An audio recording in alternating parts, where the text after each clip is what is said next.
Vamos falar agora de política, de números também, ainda de dados e de desinformação.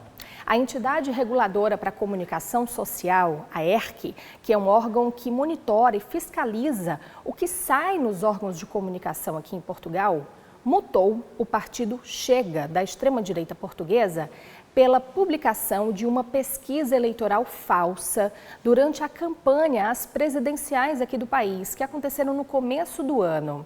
Essa multa tem o valor de 30 mil euros. O líder do partido Chega, o deputado André Ventura, era candidato, chegou a ir ao segundo turno, disputou, mas perdeu para o atual presidente António José Seguro, um militante do Partido Socialista.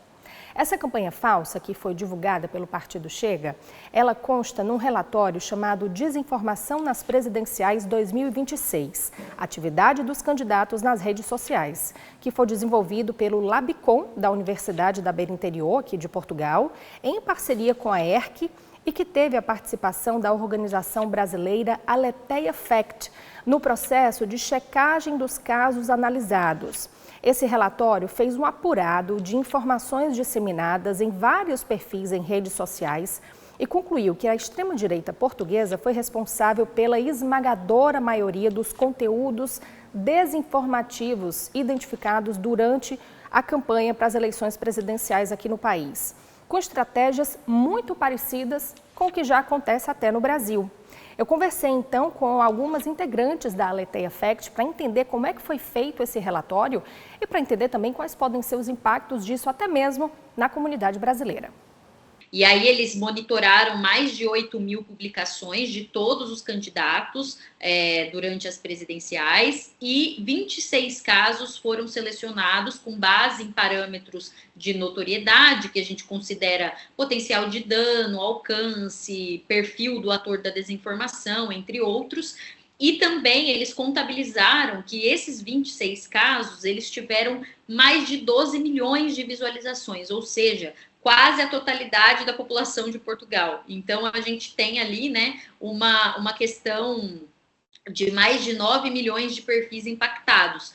A partir disso, eles trouxeram esses 26 casos coletados e aí sim iniciamos toda a etapa de revisão. Lembrando que esse relatório, ele é conduzido pela ERC, então, pela ERC, né, que vocês chamam da entidade reguladora. Então, todos os requisitos, e ele foi publicado dentro dos requisitos e da parceria com a ERC, ele trazia uma particularidade sobre essa questão do dano da desinformação, que a Aletheia, por ter outras nuances metodológicas, conseguiu atribuir maior dano, porque eu acho que a Lara pode dar esse overview, até por ter feito a revisão, mas são notícias geralmente associadas à campanha eleitoral. Todos os atores são candidatos, então nós tivemos grandes destaques para o André Ventura do Chega, porque ele foi o que mais teve fichas a serem avaliadas com potencial alto,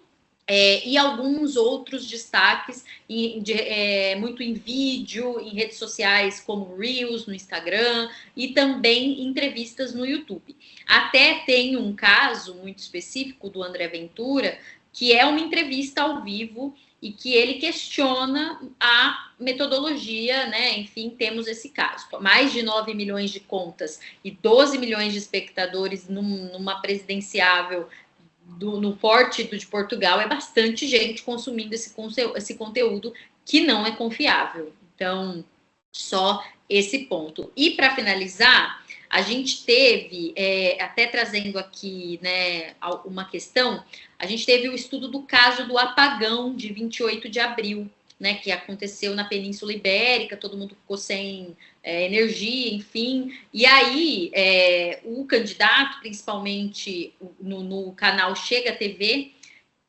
indicou questões, né, inverídicas e não confiáveis sobre o apagão, como uma manipulação do processo eleitoral, e chegou a ter mais de 24 mil visualizações. E isso contabilizou um grande potencial de dano e grande parte veio desse contexto do estudo de caso do apagão. Então, trazendo aqui que nós selecionamos alguns momentos das campanhas eleitorais que foram mais críticos e que trouxeram um debate maior, até para falar sobre a questão da desestabilização da mídia, da segurança, da gestão pública, temas que foram caros à campanha eleitoral e que, de fato, trouxeram janelas de crise para a gente lidar dentro do potencial de dano da desinformação.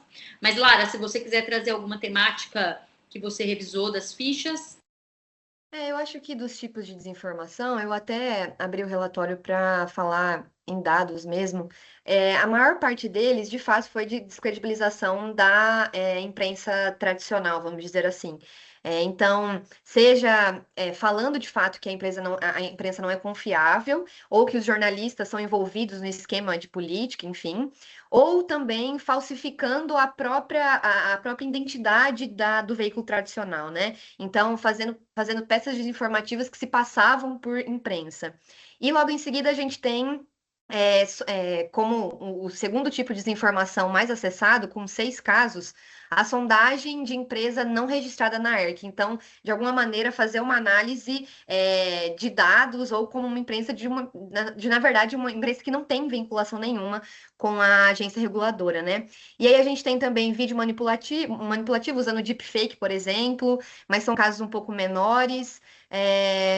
Eu acho que, no geral, a maior parte deles são nesse sentido. Tem conteúdo que, de alguma maneira, descredibiliza o próprio autor ou usa falas e manipula o que ele disse. Então, casos muito sérios, na verdade, de acusação de racismo. A gente tem casos em que, dessa análise, né, de xenofobia também, com alguns eleitores que são residentes em Portugal e, de alguma maneira, são descredibilizados.